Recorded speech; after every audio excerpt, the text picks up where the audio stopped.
Om Swastiastu. Halo semuanya, saya mahasiswa dari Politeknik Negeri Bali.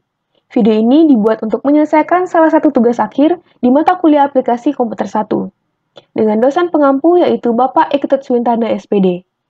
Pada kesempatan kali ini saya akan membahas tentang siklus akuntansi perusahaan dagang. Tetapi sebelum itu izinkan saya untuk memperkenalkan diri terlebih dahulu.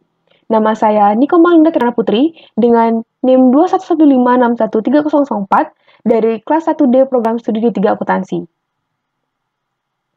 Baik, untuk garis besar pembahasan saya kali ini yaitu yang pertama ada pengertian perusahaan dagang, yang kedua ada siklus akuntansi perusahaan dagang, yang ketiga ada mekanisme debit kredit akuntansi, dan yang terakhir ada sistem pencatatan transaksi perusahaan dagang. Yang pertama ada pengertian perusahaan dagang. Perusahaan dagang adalah perusahaan yang bergerak di bidang pembelian barang dagang, dalam hal ini adalah produk jadi atau finished goods, dan menjualnya kembali tanpa mengubah bentuk dengan tujuan untuk memperoleh keuntungan. Yang disebut sebagai barang dagang di sini adalah barang yang dibeli perusahaan untuk dijual kembali. Nah, kita masuk ke inti pembahasan kita kali ini, yaitu ada siklus akuntansi perusahaan dagang. Adapun tahapan proses dalam siklus akuntansi perusahaan dagang terdiri dari 3 tahap. Yang pertama yaitu tahap pencatatan, yang kedua ada tahap pengiktisaran, dan yang ketiga ada tahap laporan. So, mari kita simak penjelasan dari masing-masing tahapannya sebagai berikut.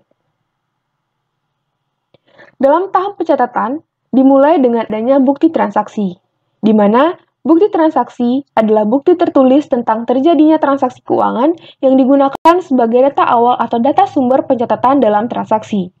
Bukti transaksi dibuat berdasarkan transaksi atau kejadian yang terjadi dalam perusahaan dagang.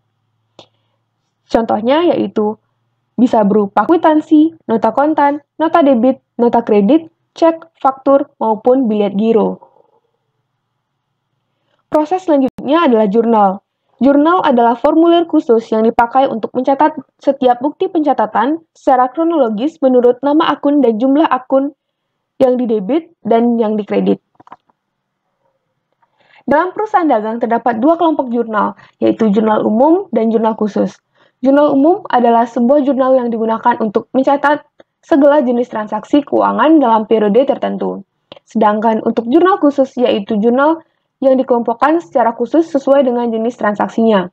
Adapun macam-macam jurnal khusus adalah yang pertama, jurnal penerimaan kas, jurnal pengeluaran kas, jurnal pembelian, jurnal penjualan, dan jurnal kas kecil. Setelah semua transaksi dicatat ke dalam jurnal, langkah selanjutnya adalah posting ke buku besar. Buku besar merupakan kumpulan dari rekening-rekening yang berisi informasi mengenai saldo atau nilai transaksi pada periode akuntansi tertentu. Buku besar dibagi menjadi 2, yaitu buku besar umum dan buku besar pembantu. Buku besar umum adalah buku besar yang mengumpulkan informasi dari jurnal, yang dikelompokkan sesuai dengan masing-masing akunnya. Sedangkan buku besar pembantu adalah buku besar yang dibuat untuk merinci semua transaksi yang berpengaruh terhadap perkiraan yang terjadi secara rutin dan berulang-ulang. Seperti contohnya, buku besar pembantu piutang dagang, buku besar pembantu utang dagang, dan buku besar pembantu persediaan, atau yang biasa disebut dengan kartu persediaan. Tahapan yang kedua dalam siklus akuntansi perusahaan dagang adalah tahap pengiktisaran. Dalam tahap pengiktisaran, dimulai dengan adanya proses penyusunan neraca saldo. Neraca saldo di sini merupakan suatu daftar rekening-rekening buku besar pada periode tertentu setelah menyusun neraca saldo yang datanya diambil dari saldo akhir yang ada di buku besar, maka proses selanjutnya adalah menyusun jurnal penyesuaian. Jurnal penyesuaian merupakan suatu daftar yang digunakan untuk mencatat akun buku besar yang perlu disesuaikan agar menunjukkan keadaan yang sebenarnya. Setelah menyusun neraca saldo dan jurnal penyesuaian, maka langkah selanjutnya yaitu menyusun neraca lajur atau yang biasa kita sebut dengan worksheet. Worksheet di sini berisikan seluruh data akuntansi yang akan dipakai untuk membuat laporan keuangan. Kemudian yang terakhir dalam tahap pengiktisaran adalah jurnal penutup. Jurnal penutup adalah jurnal yang dibuat pada akhir periode akuntansi untuk menutup akun-akun nominal yang sifatnya sementara, sehingga pada akhir periode akan bersaldo 0. Tahap ketiga dalam siklus akuntansi perusahaan dagang adalah tahap laporan. Dalam tahap laporan akan dibuat laporan keuangan yang dirancang untuk para pembuat keputusan, baik bagi pihak internal maupun eksternal perusahaan, mengenai posisi keuangan dan hasil usaha perusahaan. Adapun laporan keuangan yang akan dibuat adalah yang pertama adalah laporan laba rugi, yang kedua adalah laporan perubahan ekuitas, yang ketiga ada laporan posisi keuangan, dan yang keempat ada laporan arus kas. Dalam penyusunan laporan keuangan, di mana informasi di dalamnya harus memiliki keakuratan, sehingga harus disusun dengan sangat teliti. Nah, menurut pengalaman saya di sini, tingkat ketelitian yang diperlukan dalam penyusunan laporan keuangan pada laporan laba rugi yaitu sebesar 25%, dan pada laporan perubahan ekuitas sebesar 15%, kemudian laporan posisi keuangan memerlukan tingkat ketelitian sebesar 25%, dan tingkat ketelitian paling tinggi di sini dalam penyusunan laporan keuangan terletak pada laporan arus kas yaitu sebesar 35%. Ketika kita melakukan analisis bukti transaksi dan melakukan pencatatan transaksi ke dalam jurnal, kita harus paham dulu tentang mekanisme atau aturan debit kredit pada akuntansi. Nah, di sini ada kelompok akun. Yang pertama ada harta. Harta bertambah di debit, berkurang di kredit, kemudian untuk saldo normalnya ada di debit. Yang kedua ada utang. Utang bertambah di kredit, berkurang di debit, dan saldo normalnya yaitu di kredit. Kemudian yang ketiga ada ekuitas atau modal. Modal bertambah di kredit, berkurang di debit, kemudian bersaldo normal di kredit.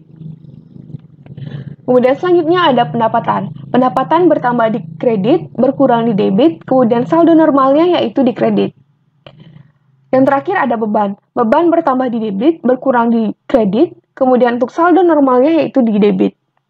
Nah, debit itu adalah istilah akuntansi yang menunjukkan pencatatan pada sisi kiri suatu akun. Sedangkan sisi kredit adalah istilah akuntansi yang menunjukkan pencatatan pada sisi kanan pada suatu akun.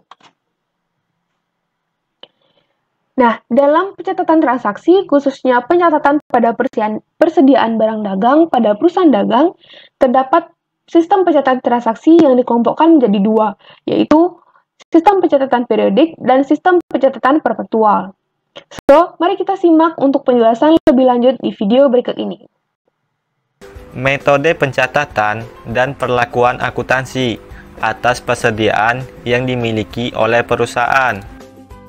Ada dua metode. Yang pertama, metode periodik, di mana persediaan dicatat dan dihitung hanya pada awal dan akhir periode untuk menentukan beban pokok penjualannya. Yang kedua, metode perpetual, di mana persediaan dicatat dan dihitung secara detail pada waktu dibeli maupun dijual, sehingga langsung diketahui beban pokok penjualannya. Nah, video tadi sekaligus mengakhiri presentasi saya kali ini. Sekian video presentasi dari saya ini. Maaf jika saya ada salah pengucapan, dan semoga video ini bermanfaat. Saya tutup dengan para Santi Om, Santi, Santi, Santi Om. Thanks for watching and see you!